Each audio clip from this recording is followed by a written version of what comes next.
Okay, so let's dive in. We're looking at this material you've shared about manifestation, and it's fascinating stuff. It really is. It sort of blends these concepts about the mind's power with some very practical steps. Exactly. And the central idea, the hook, really, that comes through in these sources is this notion that you already have this power. hmm The power to create your reality, whether that's, money, love, health, whatever it might be. And critically, it's presented not as some kind of mystical magic, but something linked to how our minds are actually structured. Right. Which is an interesting angle. The goal here, for us, is to unpack all of that based only on the material provided. Yep, just sticking to the sources. We want to extract the core ideas, figure out the how and why presented here, and essentially give you a clear roadmap. A roadmap to stop, as the material puts it, chasing things and start attracting them instead. So we'll be looking at what manifestation actually means in the practical terms used here. And how the mind, especially the subconscious, plays this, starring role. We'll also touch on some of the science mentioned, things like neuroplasticity, maybe the quantum field ideas presented. Yeah, how the sources connect those dots. Yeah. And then, importantly, get into the actionable stuff. The tools, the technique. Like a daily routine or something. Exactly. There are specific routines outlined. So, yeah, it's about providing a complete picture based only on what's in front of us. Okay, let's start right at the beginning then. The core idea. Based on this material, what is manifestation in simple terms? Well, the sources define it pretty directly. At its most basic, it's the process of turning a thought into reality. Sounds simple, maybe too simple. Well, they immediately add layers to that. It's not just any thought, and it's definitely not just thinking positive thoughts and hoping for the best. That's stressed quite a bit. Okay, so what makes it different? What are the components involved, according to this? They break it down into three key things: focused intention, emotion, and then aligned action. It's the combination of these three working together. Intention, emotion, action. Yeah, that's what the source claims allows something internal, an idea, a desire to actually manifest in your external life, your experience. That distinction that it's not just positive thinking feels really important right away. It absolutely is. The material really emphasizes this. You can't just, paper over deep negative beliefs with happy thoughts, or say one thing and do another. That's presented as pretty ineffective. So it's deeper than surface level. Much deeper. The definition really expands. It's about aligning your inner world, your thoughts, feelings, beliefs, so completely, so profoundly, that your outer world just naturally starts to mirror it. So the inner world is the cause and the outer world is the effect in this view. That's precisely how it's framed. A causal link. The internal state is the primary driver. It's about achieving this deep internal coherence that then gets reflected back to you. Okay, inner world first. And within that inner world, the material seems laser focused on the mind, specifically the subconscious mind. Why is that presented as so central, like the real creator? Yeah, this is maybe the absolute cornerstone of the whole framework presented here. The sources highlight this statistic, whether it's exact or illustrative. They use it powerfully, that something like 95% of our behavior. 95%. Wow. Yeah, 95% of our choices, reactions, habits, and ultimately our results are driven by the subconscious. It's like this vast, hidden operating system. And what's in there, according to the material? Everything foundational, really. Your core beliefs about yourself, I am worthy, I'm not good enough, beliefs about money, relationships, the world, your sense of identity, your ingrained emotional patterns, your habits, your deep memories. So it's running the show in the background. Pretty much. Yeah. And often running on programs installed years ago, maybe in childhood, often without you even consciously choosing them or being aware they're running. So let's say I consciously want, financial success. I'm working hard. I'm focused. Right. Consciously, you're hitting the accelerator. But if your subconscious has programs running like, rich people are greedy, or I don't deserve wealth, or I always mess things up financially. Then those hidden programs can just override my conscious effort. That's exactly what the material argues. Those deep beliefs trigger self-sabotage.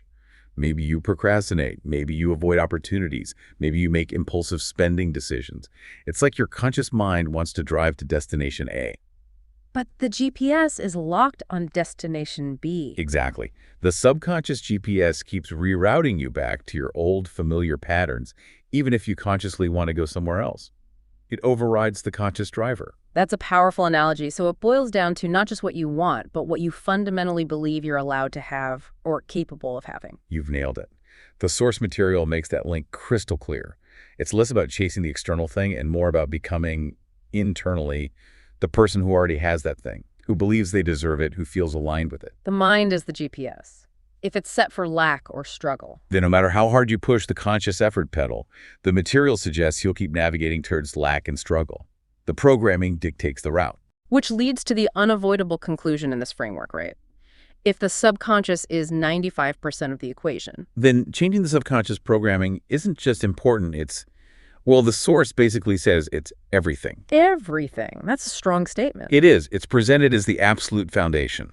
Without changing those limiting beliefs and emotional patterns stored deep down, any conscious techniques are like swimming upstream against a really strong current. You're fighting yourself, essentially, and the 95% usually wins. That's the idea.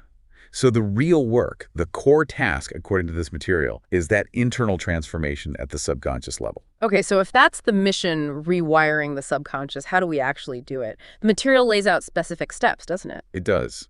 A clear three-step process is proposed for actively changing those programs. Step 1, absolutely essential, is awareness. Becoming aware of the beliefs. Exactly, identifying them. What are the hidden assumptions you make? What stories pop into your head when you face challenges? Where you keep hitting the same walls? These often feel like facts, not beliefs. Right, like that's just the way things are. Precisely. So awareness is about seeing them as optional programs, not fixed realities.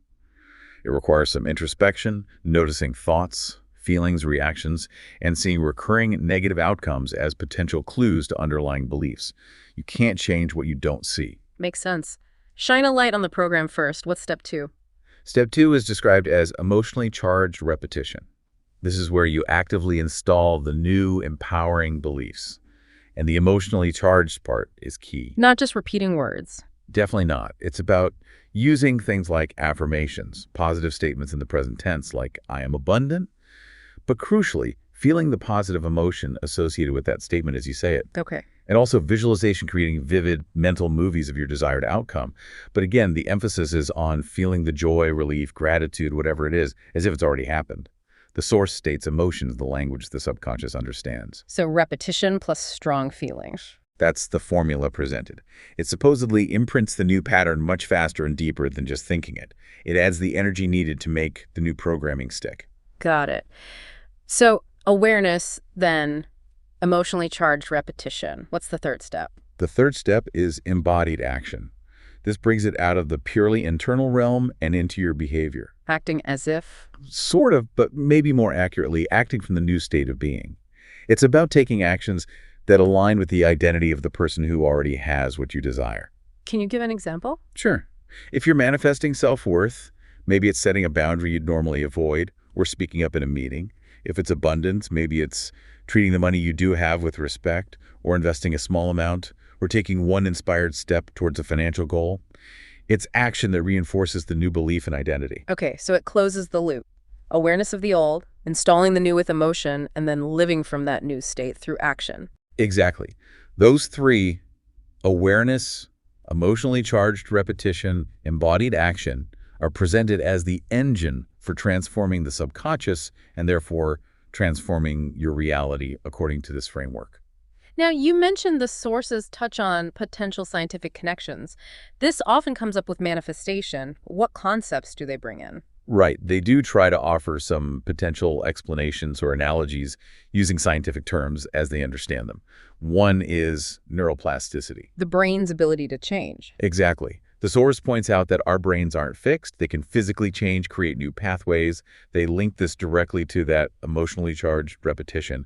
The idea is that each time you think, feel, and act from your desired state, You're strengthening those neural pathways. that's the connection they make. You're literally rewiring your brain over time, making the new desired patterns more automatic and dominant. The brain adapts to your focus, especially when emotion is involved. Okay, that feels fairly intuitive. What about the reticular activating system, the RAS? How does that fit in? The RAS is described here as like a filter in your brainstem. It sorts through all the incoming sensory data and decides what's important enough to let through to your conscious awareness. Like when you buy a new car and suddenly you see that model everywhere? Precisely. The cars were always there, but your RAS wasn't filtering for them. The source argues that when you set a clear intention and focus your thoughts and emotions on something specific, say, abundance, You program your RAS to start noticing things related to abundance. So opportunities, resources, ideas. Things that might have been in your environment all along, but you were blind to them because your filter wasn't set correctly. It's less about magically creating opportunities and more about becoming aware of the ones already present. That makes sense. It changes your perception. Yeah. The source uses a radio analogy, which is helpful. Like, the air is full of radio waves, but you only hear the station your radio is tuned to. They suggest reality is similar, full of possibilities, but you perceive and experience the ones you're tuned into via your thoughts, feelings, beliefs. So change your internal frequency, and your RAS helps you pick up different stations or experiences. That's the idea presented. And then there's the mention of quantum physics. This one can feel a bit more out there. How do they frame that? They tend to use concepts from quantum physics, like the idea of a quantum field of infinite possibilities, more metaphorically or as a framework. The idea put forward is that possibilities exist in a state of pure potential. Okay. And your intention acts like the command or the blueprint, while your emotion acts like the magnetic charge that pulls a specific possibility out of that field and into your experienced reality. So you're not creating from scratch, but aligning with a version of reality that already exists in potential. That's how it's often framed in this material, yeah. Aligning with a parallel reality or a potential timeline that exists within this field. So neuroplasticity for brain changes, RAS for filtering perception, quantum physics for aligning with possibilities. The sources use these as ways to potentially explain how internal states might influence external reality. Exactly. Not necessarily hard proof, but frameworks or analogies offered within the material to make sense of the process. Okay, fascinating. Now let's get really practical. Someone's listening, they're intrigued, they want to start applying this. The sources recommend a specific morning ritual. Can you walk us through that? Absolutely. This is presented as a really concrete way to put these ideas into practice. It's suggested to take about, say, 15 minutes each morning for this sequence. It starts with gratitude. Gratitude for how long? About 2 minutes. And the instruction is crucial. Actively feel deep appreciation for what you already have. Okay. Not just listing things mentally, but generating that warm feeling of thankfulness in your body. Why start with gratitude? A material suggests it immediately shifts your energy, puts you in a positive, receptive state, a high vibration, as they might call it, which is seen as essential for attracting more good things. Okay, grounding and appreciation first. What's next? Next up is intention, also for about 2 minutes. This is where you get super clear and specific about what you want to manifest. Specificity matters. Very much, according to the source. Instead of vague wishes like more money, it should be something precise, like, I choose to easily receive an extra $500 this week, or I intend to attract clients who value my work, stating it as a clear choice or intention. Got it. Clarity directs the focus after intention. Then comes the longest part, about 5 minutes, dedicated to visualization. Creating the mental movie. Exactly. You imagine your desired outcome as if it's already happened. You make it vivid, see the sights, hear the sounds, maybe even smell or taste things associated with it. But the absolute key, tying back to that emotional charge, Is feeling the feelings. precisely. You need to generate the emotions you would feel if it were real right now. Joy, relief, security, excitement, peace, whatever fits. Saturating the mental image with the corresponding feeling is what supposedly impresses it onto the subconscious. Feeling it now. Feeling it into reality, essentially. What follows visualization? After that, for about 3 minutes, you use affirmations. These are positive statements, present tense, reinforcing the new reality and belief system. Like I am. Statements. Yeah. I am worthy of love. I am financially free. My body is healthy and strong. I easily attract opportunities. Things like that. They consciously counteract old negative programming and solidify the identity you're stepping into. Reinforcing the new blueprint. And the final step in this morning routine. The final piece is embodied action. This isn't part of the time sequence necessarily, but it's about committing to take one small, inspired step that day. Inspired action, not forced action. Right. It should feel like a natural nudge or an intuitive next step that aligns with the state you've just cultivated. If you're manifesting a new job, maybe it's polishing one section of your LinkedIn profile or having a coffee chat. If it's health, maybe it's prepping a healthy meal or going for a short walk feeling vibrant. It's acting from the desired state. Okay, so the ritual is gratitude, intention, visualization, affirmations, and then carrying that into daily inspired embodied action. That really pulls together the main concepts. It does. And you can see how emotion is woven through it all. The source is really strong on this point. Thought is the blueprint. Emotion is the magnet, Action builds the structure. Blueprint magnet structure, I like that. It clarifies the roles. Thoughts define what you want. Emotion provides the attractive energy. Action creates the physical pathway for it to arrive. All three are presented as vital, but emotion gets highlighted again and again as the energetic driver. This connects perfectly to another really powerful idea mentioned in the material, maybe one of the most transformative.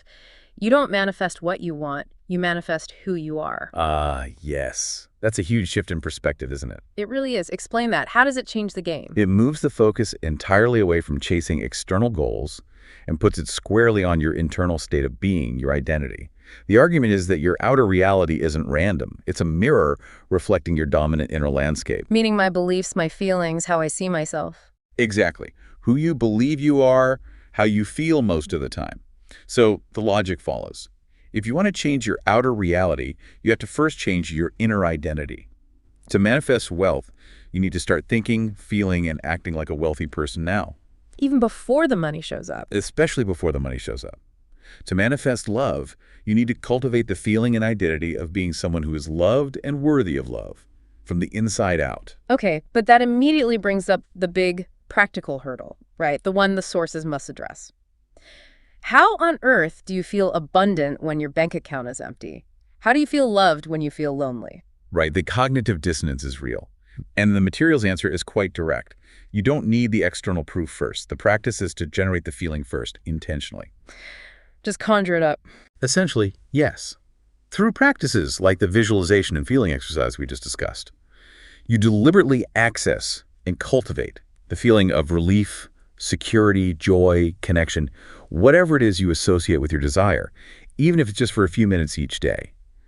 You practice the state independent of current circumstances. So you're decoupling the feeling from the external reality. Precisely. You're choosing the inner state first. And the reasoning provided is quite specific. Teach us. That the universe or reality or the quantum field, however the source frames it, responds not to your current situation, but to your dominant internal vibration or state of being. High frequency. Yeah, your consistent feelings, beliefs, your overall energy, that's the signal you're broadcasting. Reality, in this view, simply matches that signal. Broadcast lack, you get lack reflected back. Start broadcasting abundance and worthiness, even if you have to consciously generate it at first. And reality eventually has to catch up and reflect that new signal. That's the claim made in the material, which makes that mirror analogy they use so potent. Right, the outer world is the mirror. Don't try to fix the reflection. Exactly. Don't keep polishing the mirror or yelling at it. Change the face in front of the mirror. Change your internal state. Your thoughts, feelings, identity, and the reflection must change accordingly. It emphasizes the inside-out nature of the process described. Okay, this model is pretty comprehensive. But let's be real, people try this stuff, and sometimes it just doesn't seem to work. They visualize for months, nothing happens. Do the sources address why manifestation might fail or get blocked? They do, very directly. It anticipates that frustration. The material outlines 3 main reasons why efforts might fall flat. The first one goes right back to the subconscious. Inner conflict. Ah, the internal battle again. Exactly. You consciously want, say, success, but subconsciously you believe, I'm not capable, or success means losing connection, or it's not safe to be visible. So you have one foot on the gas and one foot firmly on the brake. Creates internal friction, cancels out the effort. Pretty much. The stronger, deeper belief tends to win out, keeping you stuck. That's presented as a major block. Makes sense. What's the second reason for failure they identify? The second is attachment. This is about getting too hung up on the outcome, becoming obsessive about when it will happen, how it will happen, constantly checking for results, feeling desperate or needy about it. So wanting it too much creates resistance. That's the idea presented. That needy, anxious, controlling energy is seen as coming from a place of lack, not a place of trust or already having it. And that lack frequency just attracts more lack, paradoxically pushing the desired outcome away. Interesting. So you need the intention, but not the desperate need. What's the third block? The third is simply inaction, forgetting the embodied action part. Manifestation, as described here, isn't just passive wishing. It requires participation. You have to meet the universe halfway, so to speak. Something like that. If you visualize your dream partner but never leave the house or talk to anyone, or visualize a business idea but never make a plan or take the first step, you're not opening the door for the manifestation to actually enter your physical reality. Action is the bridge. Okay, so the big three blocks are inner conflict, subconscious sabotage, attachment, needy energy, and inaction, not taking aligned steps. Those are the main culprits identified in the source material. And this ties into the idea of letting go or detachment, which the material seems to stress is really important. Hugely important. It's presented as just as critical as the initial desire and visualization, especially after you've done the initial work. The advice is basically set your intention, feel the feeling, take inspired action, and then release it. Detach. Trust that it's done. Exactly. Manifest, then detach. Trust that it's done. It's about releasing the anxiety, the need to control the how and when, moving into a state of faith or knowing that your internal alignment is enough, and the rest will unfold. Which implies that division of labor you mentioned earlier. It does. Your job, according to the source, is the internal alignment, managing your thoughts, feelings, beliefs, taking inspired action. The universe's job, or reality's job, is arranging the synchronicity, the opportunities, the how and when of delivery. And trying to micromanage the how is like getting in the way. That's how it's presented. It's stepping out of your role and introducing resistance. Trust and allowing are key after you've done your part. That's a significant shift in perspective, focusing on your state and trusting the process. Now, for someone listening who wants an immediate, super simple starting point, maybe the 15-minute ritual feels like too much right now. The source offered a really concise 3-minute protocol, right? Yes, a very potent, distilled version. It's designed to be easy to fit in anywhere, anytime, to quickly reset your energy and focus. It breaks down like this. Okay, let's hear it. Step 1, close your eyes. Breathe into your heart. Just take a moment to center yourself. Shift focus from head to heart. Connect with feeling. Simple enough. Step 2. Step 2, visualize one goal. See it done. Smile. Pick just one thing. For maybe a minute, see it as complete, real, happening now. And genuinely smile. That helps shift the feeling state. Okay, focus visualization with a physical cue. Step 3. Step 3, feel the emotion. Love, joy, gratitude. Spend another minute actively generating one of those core positive feelings related to having your goal. Really soak in it. Anchor the feeling. Step 4. Step 4, affirm. It is done. I am that version now. Say it or think it with conviction. Reinforce the belief in completion and the identity shift. Declaring it internally. And the final step. Step 5, take one inspired action. Right after the 3 minutes, take one small, easy action that feels aligned with the goal. Send that text, write that one sentence, make that quick call, research that one thing. Just one small step. Wow, that really packs the core elements. Focus, feeling, belief, action into just 3 minutes. Exactly. It's presented as a kind of minimum effective dose, a way to quickly realign your energy, reinforce the new programming, and keep the momentum going daily. So as we kind of pull all this together from our deep dive into the material you shared, wow, we've covered a lot. We really have. From defining manifestation beyond just positive thinking, that whole intention, emotion, action piece. Right, to the absolute centrality of the subconscious, that 95% driver, and the 3 steps presented for rewiring it. Awareness, emotionally charged repetition, and embodied action. And we touched on how the sources try to connect these ideas to concepts like neuroplasticity, the RAS filter, even the quantum field, offering potential hows and whys. Then we got practical with the morning ritual, gratitude, intention, visualization, affirmations, action, and that super concise 3-minute version too. And explored that really key identity shift, manifesting who you are, not just what you want, generating the feeling first. Yeah, changing the face in front of the mirror, not just trying to fix the reflection. And finally, addressing the common roadblocks, the inner conflicts, the attachment issues, the lack of action, and the importance of detachment and trust. Throughout all of it, the core message from this material seems incredibly consistent. You are framed as the creator of your experience. Yes, that power is presented as internal. And the shift in your outer world is said to begin with that shift in your inner world, your beliefs, feelings, your fundamental state of being. Reality, or the universe, responds not just to words or wishes, but to your dominant vibration, your frequency. That's the recurring theme. It's about who you are being. So we've unpacked these ideas drawing strictly from the sources you provided. For you listening, we really encourage you to maybe revisit parts of this discussion, look back at the source material itself, take notes on what resonates. And most importantly, as the material itself suggests, experiment. Apply the concepts, try the rituals, notice your beliefs, take those small inspired actions, see what shifts for you. And maybe, as a final thought to leave you with, drawing from that powerful mirror analogy presented in the sources, Hmm.